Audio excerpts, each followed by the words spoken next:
Recuerde que para participar en el programa Directo al Punto, los números de teléfono a marcar son el 787-759-9111 y el 787-689-0050. Y seguimos en Directo al Punto. Soy Alaitza Cortés y estamos por Cadena Guapa Radio. Vamos ahora al panel directo a la economía con los economistas Santos Negrón Díaz. Bienvenido. Buenas noches. Está también por aquí Juan Villeta Trigo. Un saludo a todos y a nuestro invitado de honor hoy y máximo el viernes, que es el día del libro, el día de ponernos a trabajar. Saludos. Así es, y él también economista Juan Lara, que nos hace el honor de acompañarnos en la noche de hoy. El honor me lo hacen ustedes a mí. Buenas noches, gusto de saludarlos. Bueno, yo sé que hoy había reunión de la Junta de Supervisión Fiscal o Control Fiscal, como la quieran llamar, y queríamos trabajar sobre cómo está la economía en Estados Unidos en estos 100 días, cómo ha impactado a Puerto Rico y obviamente cómo ustedes interpretan que ha estado trabajando el gobierno de Puerto Rico en estos primeros meses con la Junta de Control Fiscal. Y qué casualidad que hoy se reúnen y de los anuncios que acaban de hacer aprueban el dinero para los Juegos Centroamericanos Mayagüez. Vamos a ver con quién empezamos. ¿Quién arranca hoy? Juan Villeta. Bueno, si me da el honor, los últimos seremos los primeros. Yo siempre me dirá último, Villeta, no es el alfabeto, pero ahí vamos. Mira, yo creo que la decisión de la Junta, y máxima hay que reconocer que el gobernador Pierluisi ha sido muy claro que él va a las reuniones, o sea, que él como representante de Puerto Rico, pues puede decir, miren, esto no es así, o quizás, ¿verdad? Y eso creo que le está dando información a la Junta, una Junta nueva que sabemos, y que los tiempos cambian, máxime la administración de Biden, demócrata en Estados Unidos. Eso es un factor. El otro factor es que la Junta, pues, por fin yo creo que están aprendiendo a conocer a Puerto Rico. Puerto Rico de por sí, sabemos, una economía muy particular, si no única en el mundo. La decisión, como tú apuntaste antes, de que aprobaron los fondos para los juegos, todavía falta para ese momento y hay muchas incógnitas desde el punto de vista de COVID, salud, transporte, vivienda, etcétera. Pero es un indicador de que hay cierta apertura y que hay cierta sensibilidad al pueblo puertorriqueño. Ahora, como hemos conversado antes, tú sabes, Ayisa, que me preocupa la economía de Estados Unidos porque no todo es, como decimos, rosa. El Biden entrar y anunciar que tenía un paquete tan grande sobre infraestructura es buena noticia porque la infraestructura no se movía hacia nivel masivo de economía desde los 50, 60 y en Puerto Rico por ende igual, que gran parte de los desarrollos de acueducto y energía eléctrica fueron financiados por el gobierno federal que nos ayudó y permitió ese desarrollo. Ahora, me preocupa porque ya veo como que hay ciertas grietas o como decimos, la economía es dinámica, la economía es viva, no se puede pasar como un paño y cubrirlo todo. Hoy acabo de recibir que el negociador de estadística federal, Bureau of Statistics, saca el índice de precios y me preparé un poco, busqué unos números para que veamos la magnitud. Tú sabes que la inflación es un medidor de cuán volátil está o cuán efervesciente está la economía y no hablamos en general, sino vamos a productos particulares como debe ser como un análisis económico serio, que creo que nosotros hacemos todos los viernes aquí. Y es que, imagínate, dicen que la inflación de marzo a marzo, estamos hablando, esto salió hoy, esto es calientito del horno, esto no lleva 2 meses guardado, 2.6% en promedio. Quiere decir que si es el promedio va a haber muchos subiendo y otros bajando, pero vamos a enfatizarnos en lo que están bajando para propósitos de presentación y darte un cuadro de la economía norteamericana. Mira, el arroz está subiendo 3.8%, o subió ya, registrado. Las galletas y todo lo que tenga que ver con panes está sobre 4 a 5%, yendo rápido. La fruta fresca, 5.6%. De energía ni se diga, 13.2 y el combustible 20.2% en un año. ¿Qué quiere decir? Que la economía que queremos empujar, el desarrollo que queremos traer, el crecimiento básicamente, va a haber presión y eso lo estamos observando en el mercado. Usted va al colmado y no encuentra fruta, usted va al colmado y no encuentra ciertas mercancías.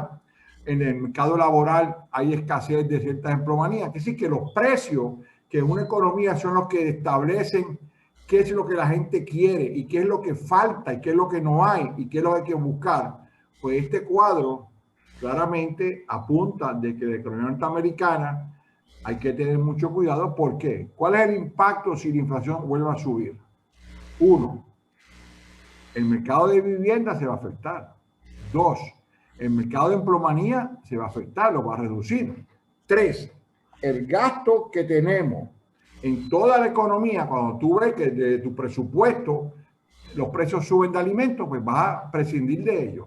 En el caso de Puerto Rico, que es una economía que importa la comida 80%, por no decir 98%, pero digamos 80% porque hay cierta actividad local, pues esos precios vienen de afuera, nos los dicen, mire, usted quiere uvas verdes, no hay, si las quiere, vale tanto. Y así sucesivamente. Es decir, que tenemos que tener mucha cautela en afirmar que todos estos fondos que vienen, todos estos paquetes nos van a llevar a un crecimiento y máxime si traemos a Puerto Rico en unos momentos que estos primeros 100 días sabemos, y lo dijimos aquí hace 3 semanas, que el gobernador debe ser más proactivo y decir a la legislatura, mira, vamos a llegar a un consenso porque ya ha pasado más de 100 días y no se mueve un ápice.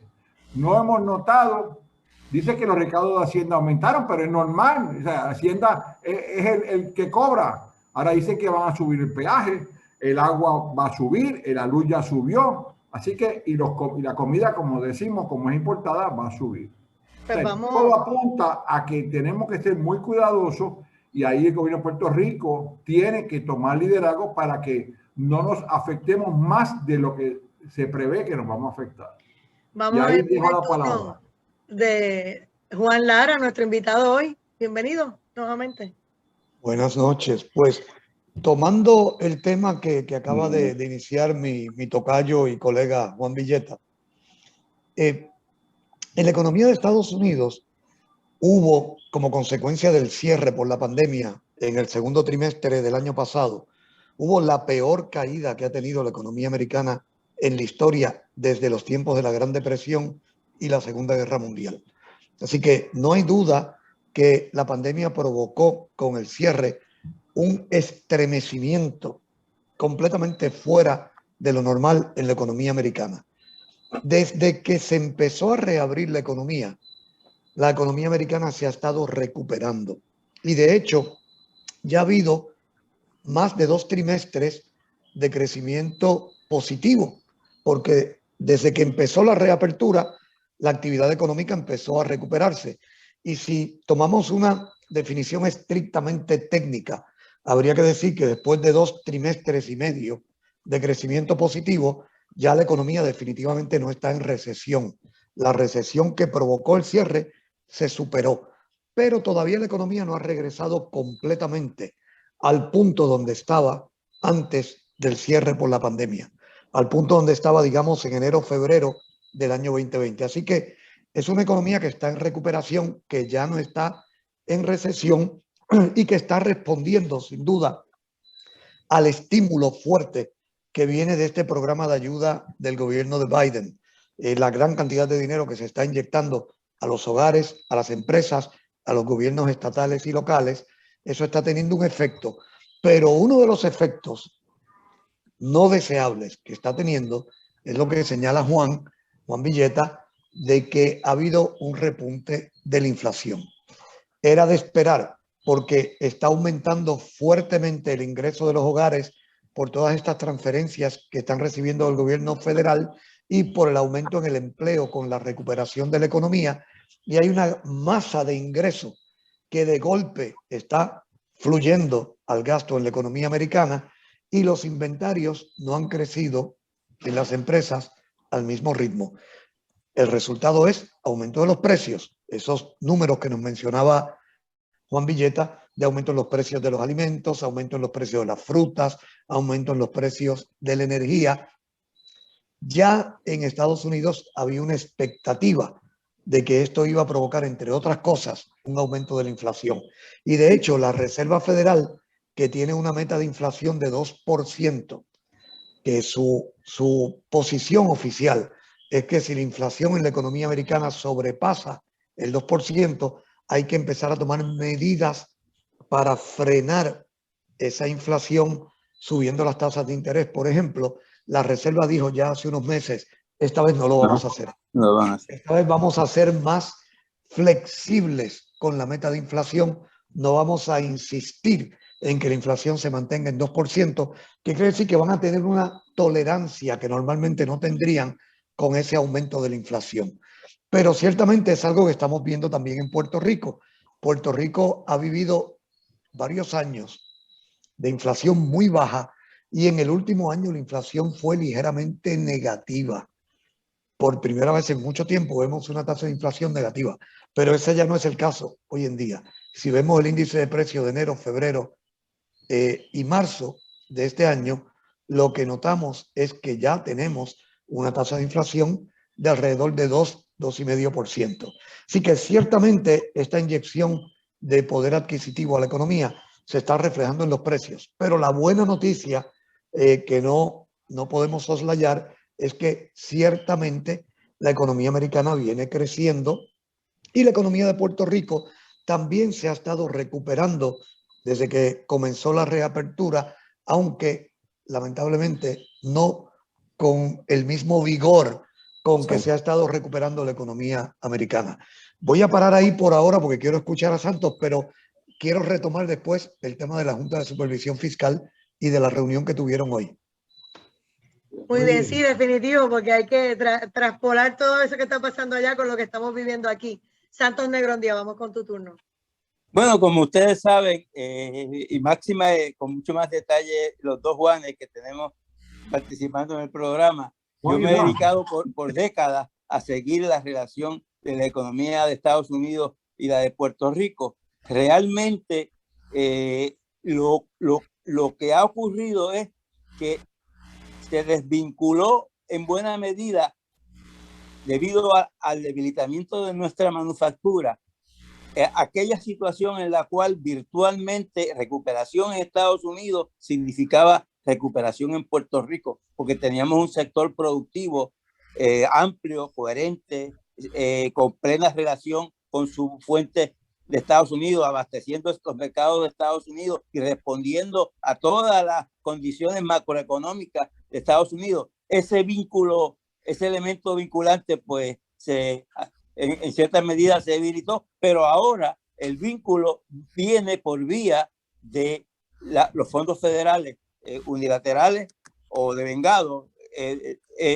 Cuando el otro día colocaron esa cifra de los 45,000 millones en una economía que su Producto Bruto es más o menos el doble de eso, es bien significativo ese elemento. Y observen que de las cosas que se presentan como positivas, por lo menos en expectativa, no sé si en flujo efectivo, estadísticamente verificable, es que se ha empezado a aflojar o a acelerar la llegada de los fondos, los accesos, las comunicaciones con el Congreso, con la oficina del presidente.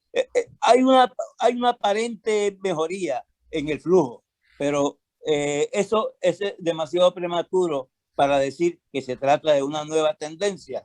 Estaremos observándola. Nosotros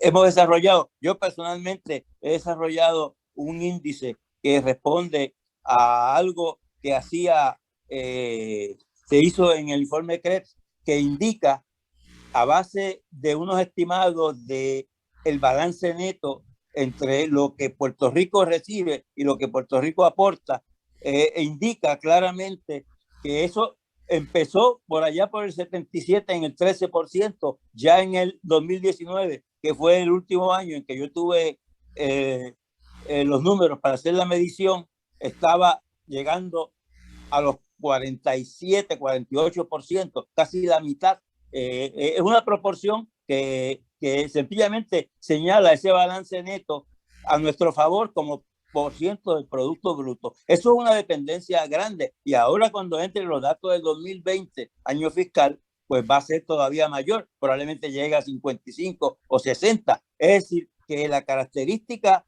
de ahora no es la convergencia o la vinculación por la vía productiva, sino el impulso que significa los fondos federales para la activación del lado de la demanda en Puerto Rico. Evidentemente, eso tiene que ver con la sostenibilidad del gasto, o por lo menos el balance que pueda haber, pero señala que si nosotros no hacemos un esfuerzo de recuperación de la base productiva, a la larga ese vínculo va a dejar de ser efectivo, porque las ayudas federales, hay un elemento permanente, pero también hay un componente variable, y ese componente variable va a ir atenuándose gradualmente, y si no entra el elemento productivo, la reactivación especialmente de la manufactura, de la producción agrícola, de la capacidad de exportación nuestra, todos esos componentes tienen que entrar para dar un impulso. Lo preferible sería que nosotros usáramos esa coyuntura de flujo significativo de fondos federales para dar el salto hacia la recuperación económica, y en ese sentido pues verdaderamente estamos un poco perplejos, porque simultáneamente tenemos un gobierno dividido, todavía no se ha desarrollado un sistema de trabajo adecuado entre el gobernador, las cámaras, y no se ha constituido todavía en pleno el gabinete. El gobierno tarda normalmente como 2 años en adquirir funcionamiento de maquinaria administrativa, y con todas estas interrupciones con los nombramientos, las vacilaciones, las especulaciones en educación, en salud, en todos esos elementos, hacen que el engranaje administrativo está hasta cierto punto siendo un lastre para la movilización económica. De manera que estamos en un momento bien difícil, interrumpido fuertemente por la amenaza de la pandemia, que es grave y que complica todos los asuntos. Yo más o menos esa es mi intervención. Sí, tienes que arreglar la cámara porque no te vemos, te escuchamos perfectamente, así exacto. Que ahora aprovechas. Ahora yo la arreglo. Claro que sí, ahora sí, ahora estamos. Juan Pero en este momento lo que contaba era la voz. No, perfecto. Después de yo escuchar esta introducción de cada uno de ustedes, uno se pregunta, ¿el gobierno se está moviendo? Porque entre la situación de que solamente han confirmado a 2 de 100 y pico de jefes de agencia, el dinero está fluyendo, pero la gente tiene que entender que esos fondos federales ahora hay que hacer planos, ahora hay que hacer subastas, ahora hay que hacer reuniones y planificaciones y demás. O sea, no es que tú vas a ver, el dinero llegó y a los 5 días tú vas a empezar a ver a alguien construyendo. No funciona así. Y entonces la gente dice, pues no está pasando nada. Bueno, pues yo no sé si está pasando algo, porque tal vez está pasando algo en las mesas, en las reuniones, pero en físicamente uno ve que está todo estancado. Y lo que oye es que nada se mueve. Y el secretario de Desarrollo Económico, Manuel Sidre, habla de proyectos y de que quiere levantar la economía y demás, pero yo no sé si con todos estos impases, inclusive el reglamento de permisos que también se estancó en el tribunal porque no servía, todas estas cosas que están pasando, ¿dónde ustedes ven las cosas? Vamos con Villeta. Mira, yo creo muy acertado el planteamiento de Santos, como siempre. Yo creo que aquí hay hemos llegado a un cruzacalles. Uno es que el gobernador tiene que dar ese paso adelante, atraer la inteligencia económica, atraer el liderazgo para mover la economía. Si la legislatura como cuerpo quiere ayudar, pues mira, realmente se tiene que movilizar. Ahora, eso... Está hablando de que use el mollero y que haga lo que tiene que hacer independientemente del Senado. Okay. Con los ciudadanos directamente, porque si yo no creo empleo, yo patrono y yo empleado, fíjate que aquí hay una situación muy delicada que lo dijo Santos de pase, pero lo hemos dicho con cierta profundidad. todavía el tener el coronavirus no nos da la empleomanía trabajando como debe ser. No hay ese nivel de recuperación de la empleomanía, mientras hay un nivel alto de desempleo. Y creo que ha habido un repunte en estos últimos 2 meses. Eso no va a abonar a la recuperación de Puerto Rico. Eso es una. Lo otro es que tenemos que estar muy conscientes, esta administración y nosotros los ciudadanos, que tenemos que trabajar dentro de un marco distinto. Y tengo que tomarme el tiempo de explicarlo porque la complejidad es seria. Con todos los impactos que vienen de cambio climático, del medio ambiente, de la nueva el movimiento acelerado que tenemos que dar, que ayer Biden lo dijo en la Unión, hablando sobre el cambio climático, de que van a acelerar el movimiento a vehículos de no fósiles, que van a acelerar el movimiento de la industria. Eso impacta a Puerto Rico también, porque aquí tenemos que entonces movernos. O sea que tenemos todavía unos nudos, lo que llamaban obstáculos o llamamos problemas en el desarrollo. Y hay varios economistas famosos sobre ese tema que lo han tratado. Si eso no se puede romper, ese nudo, pues mira, por más que el gobernador trate, si no va enfocado a traer la industria a no quemar más emisiones al aire, no va a traer a no construir y permitir hoteles y propiedades cerca de la playa ante la situación del mar, la situación del agua, pues va a ser pérdida de dinero. Ahora, lo segundo de la cruzacalle es que me preocupa. Estos fondos federales que vienen, esto no es permanente como el seguro social que tú recibes y estás pensionado. Esto llega hoy y se puede acabar. Tuvimos la administración pasada de Wanda Vázquez que devolvieron 1.000 millones por salud. O sea que hay una realidad contundente. El problema de capacidad de Puerto Rico se han venido diciendo por numerosos economistas desde los 60 y los 70. Tú puedes crecer, pero hay un límite que no puede ir más allá de lo que te permite tu propia economía, tu propia empleomanía. Por ejemplo, nosotros necesitamos carpinteros, necesitamos albañiles, necesitamos personal de apoyo técnico, la gente que vende gas, la que da servicio al gas, las personas en la manufactura que dan entrega, la transportación. O sea, todo eso se está impactando y por eso levanto el punto de que tenemos que ser muy conscientes y reconocer que no es vamos a crecer y ya, es que hay que crecer dentro de estas nuevas herramientas o circunstancias que son las restricciones de energía, las restricciones de ambiente y toda la ley federal que está estableciendo dónde construimos y la permisología. O sea que hay unas realidades que el gobierno tiene que a un momento ya decir, llegó junio 30, me tengo que estar completo moviéndome y entendiendo estas complejidades. Y ahí pues paro a que los compañeros añadan algo más. Vamos a la pausa y cuando regresemos vamos al análisis completo de Juan Lara, de todo lo que él ha estado escuchando, el análisis atinado, cómo él sabe hacerlo. Regresamos en breve, esto es Directo al Punto.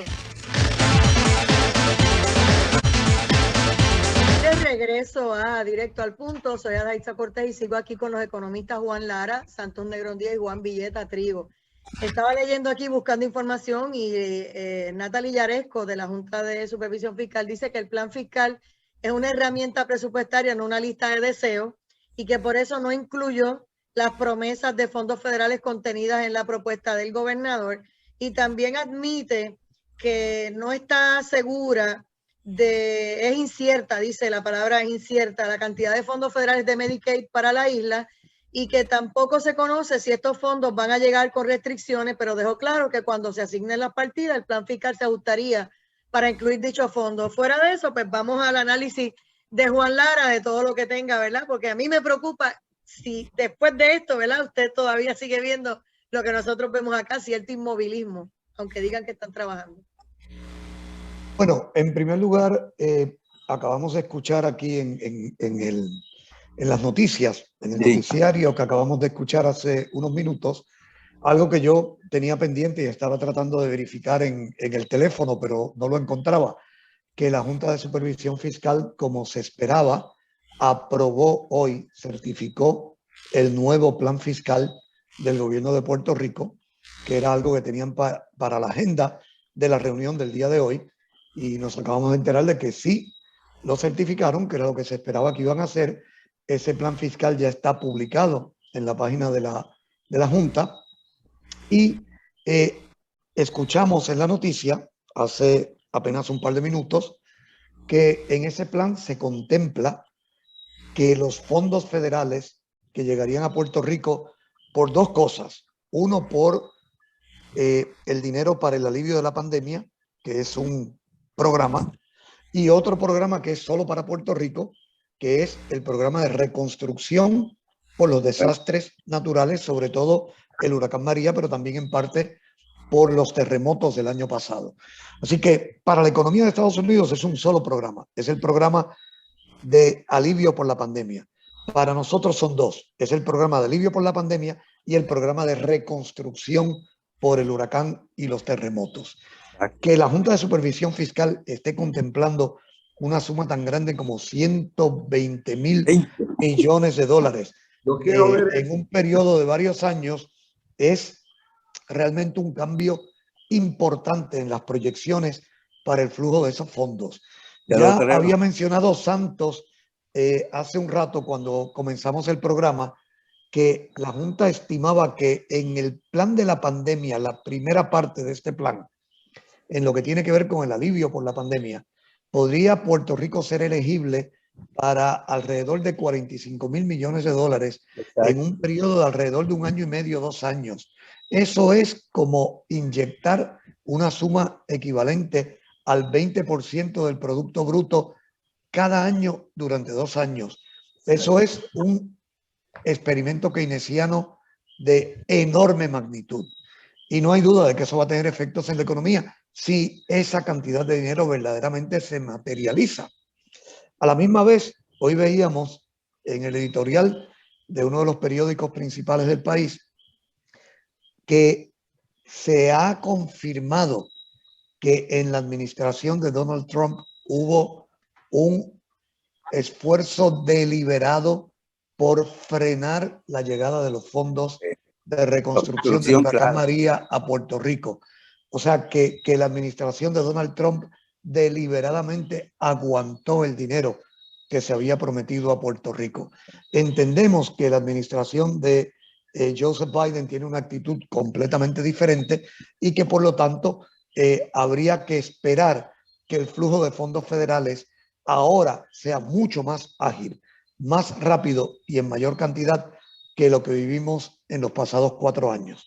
Ahora, eso tiene otra cara y aquí es que empata con el tema que traíamos antes de cuán bien el gobierno de Puerto Rico está manejando la situación. Eso mismo. Que, como bien se dijo hace un rato, esos fondos no van a caer como una lluvia de dinero de un helicóptero. Esos fondos se van a ir desembolsando para proyectos específicos. Y entonces, la parte del lado nuestro, de los puertorriqueños y sobre todo del gobierno de Puerto Rico, es asegurarnos que estén los proyectos debidamente definidos, debidamente identificados y que toda la documentación y reglamentación que esos proyectos requieren se realice rápidamente y con agilidad, porque nadie le va a soltar $1,000 millones al gobierno de Puerto Rico para un proyecto que no esté claramente documentado y que no cumpla con todo el papeleo y toda la reglamentación que tiene que cumplir. Así que una de las funciones más importantes que tiene ante sí el gobernador Pierluisi y la administración del gobierno del gobernador Pierluisi, y yo diría que también la legislatura y todo el gobierno de Puerto Rico, es asegurarse que nosotros hagamos la parte que nos toca,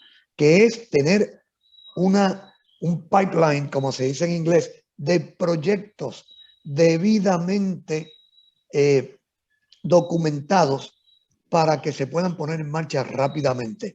Si nosotros no hacemos eso, nosotros somos los que vamos esta vez a crear un tapón que dificulte la entrada y el desembolso de esos fondos federales. El gobernador Pierluisi sabe esto, él lo sabe, y de hecho, una de las primeras cosas que él dijo al asumir la gobernación era que iba a crear un grupo de trabajo especial para asegurarse de que esos fondos realmente lleguen con rapidez y con agilidad a la economía de Puerto Rico. Y hay yo que creo que es preguntarle eso. Ese comité está trabajando hace 3 meses y ¿en qué estatus está?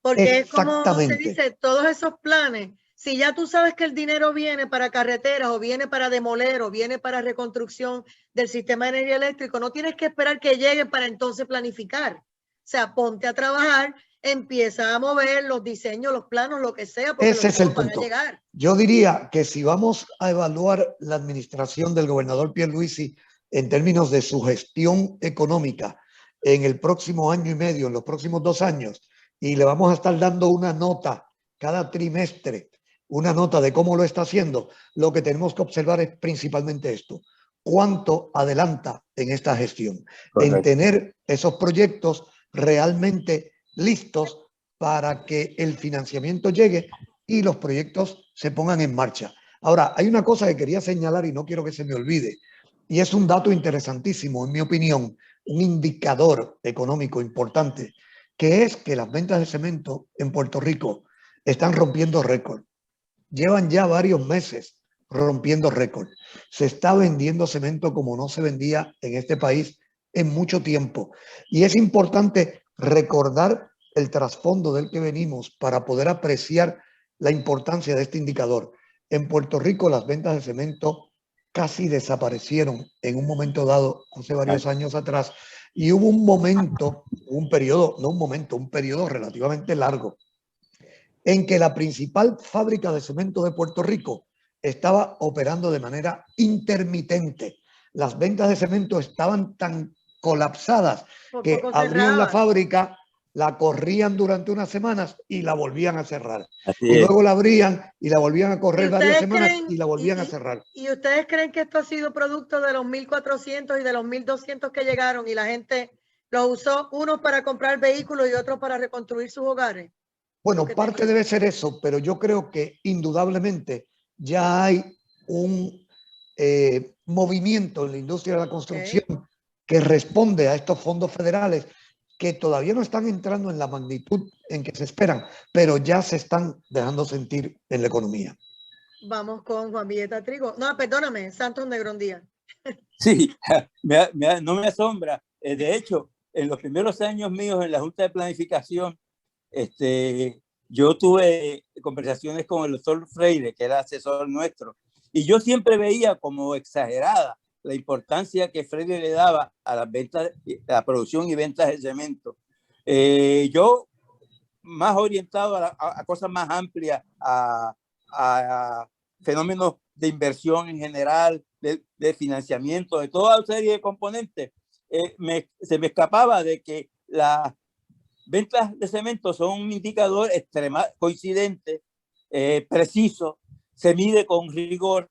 El cemento no se almacena de manera que refleja las condiciones contemporáneas al momento de la actividad económica, y gradualmente me fui inclinando a ver la importancia de ese elemento. Fue uno de los, siempre ha sido uno de los componentes de los índices de actividad económica, tanto de los antiguos como de los modernos, aunque ya los índices han hecho como un acto de desaparición en este periodo de la pandemia. Pero definitivamente en este caso el financiamiento tiene que ir acompañado de un marco institucional y de un sistema de decisiones. Y ese elemento no tiene que ser un plan, no tiene que ser una estructura formal, tiene que ser, como dice Ginsberg, tiene que ser un pensamiento estratégico. Ginsberg dice, que podamos responder con velocidad, con eficiencia a variaciones en las condiciones del flujo de la ayuda federal, los problemas que puedan surgir en los diferentes departamentos con los cuales nos asociamos, la coordinación del sector privado, la vigilancia del orden, de rigor y cuidado en el manejo de los fondos, porque acuérdense que estamos en un ambiente en que la corrupción y el mal manejo ha sido más que una excepción, ha sido un patrón. Aquí hay que manejar esto como una oportunidad única, y por eso las disidencias y la batalla política hay que reducirla, porque es contradictorio que nosotros tengamos un flujo que sobrepasa los 100.000 millones de dólares, una oportunidad única, extraordinaria, y entonces empezamos nosotros a complicarla con la batalla de las estrategias políticas. Y yo sé que es muy difícil prescindir de la discusión de estatus. Eso definitivamente está incorporado en nuestra cultura política, es un elemento esencial, y todos en mayor o menor grado tenemos una pasión que batallar en ese campo, porque es una decisión histórica que yo reconozco su importancia y reconozco que la gente se apasione cuando se trata del tema. Pero el problema es que si incluimos la batalla de estatus en este momento, probablemente la oportunidad de hacer el despegue económico y los fundamentos de generar la base de producción para que esa continuidad no sea, según anticipa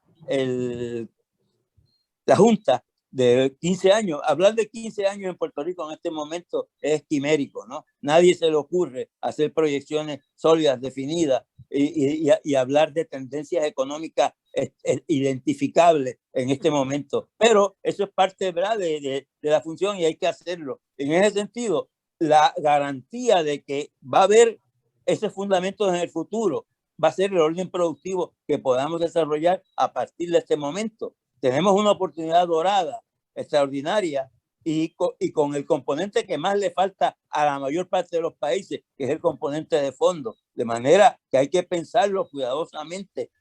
Esto es una oportunidad única. Si no la aprovechamos, probablemente nos va a costar un estancamiento indefinido en este país. Vamos con Juan Villeta.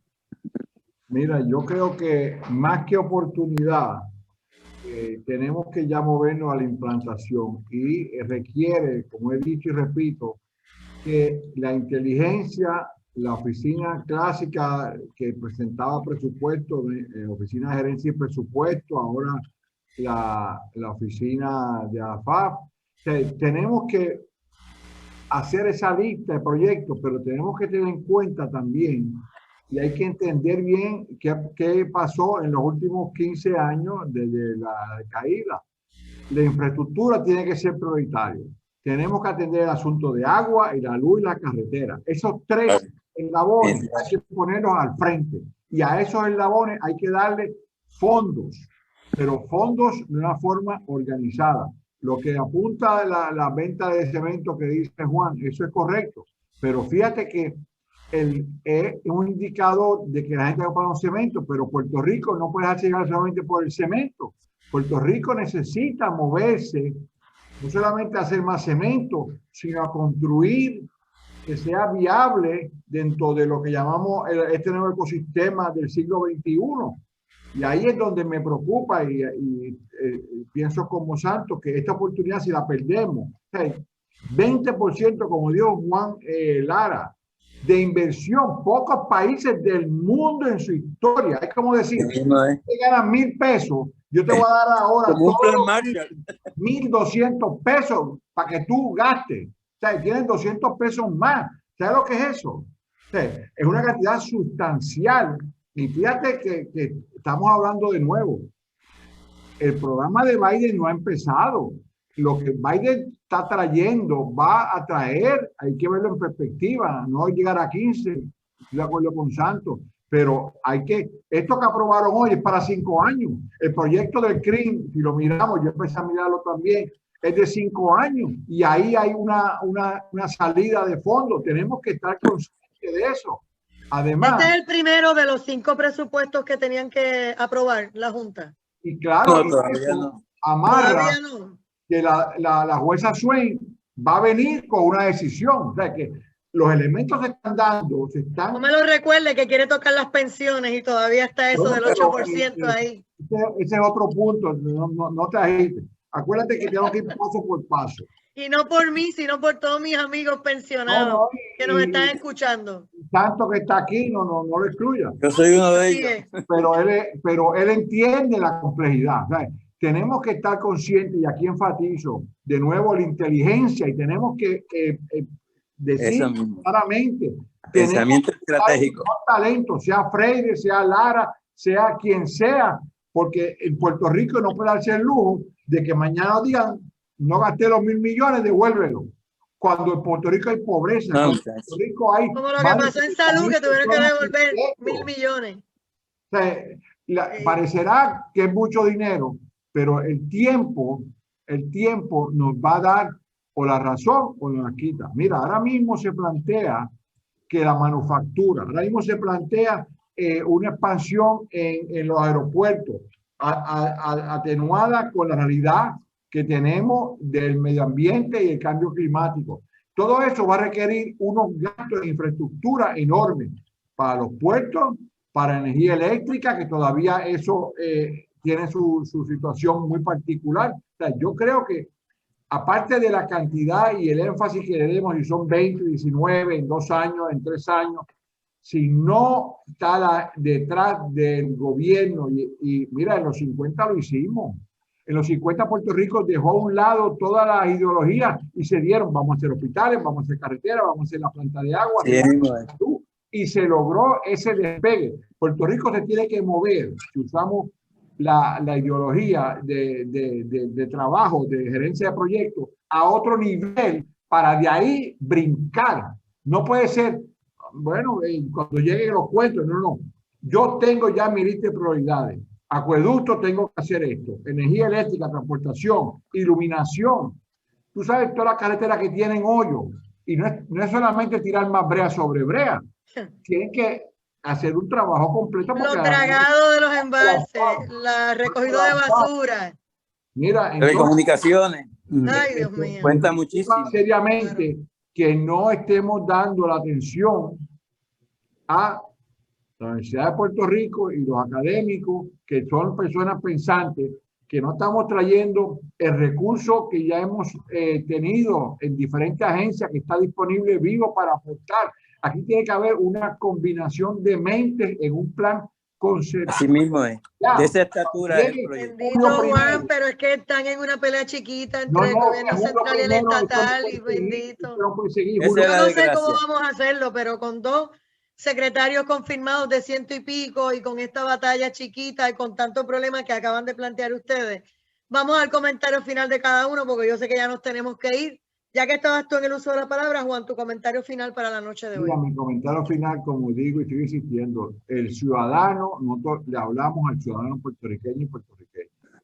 Disfruta tu fin de semana. Tenemos que ser más vocales en el sentido de ayudar a la comunidad, de exigir que recojan la basura, de envolvernos con el alcalde, y el alcalde a su vez llevarle las realidades.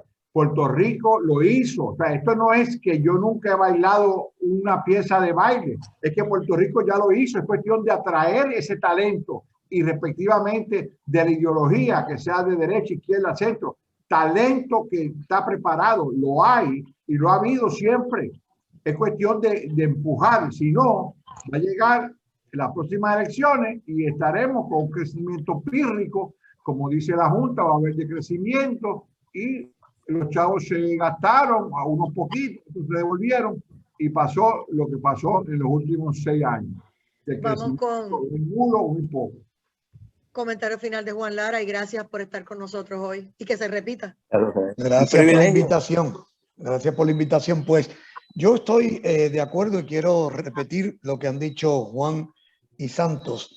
Y es que hay que pensar que yo creo que ningún país en el mundo se ha visto en una situación en que le digan que tienes la oportunidad de reconstruir tu sistema eléctrico y yo te voy a dar el dinero.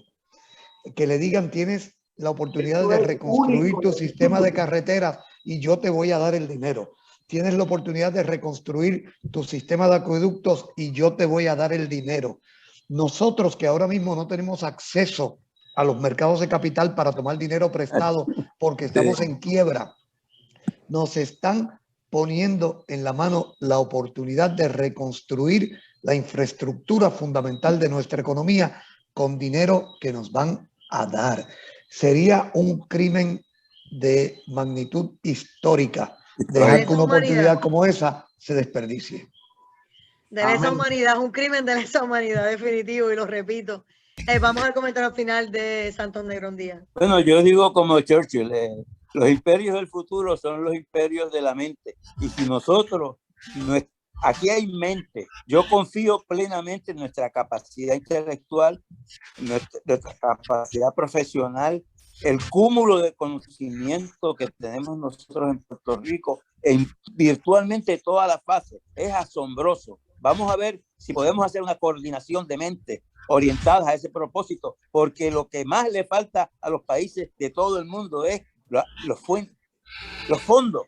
Nosotros los tenemos, la posibilidad de obtenerlos. Ahora falta nuestra voluntad de transformación. Tengo la música que me dice que se acabó, así que gracias Juan Lara, gracias Santos. Muchas gracias. Gracias Juan Villeta.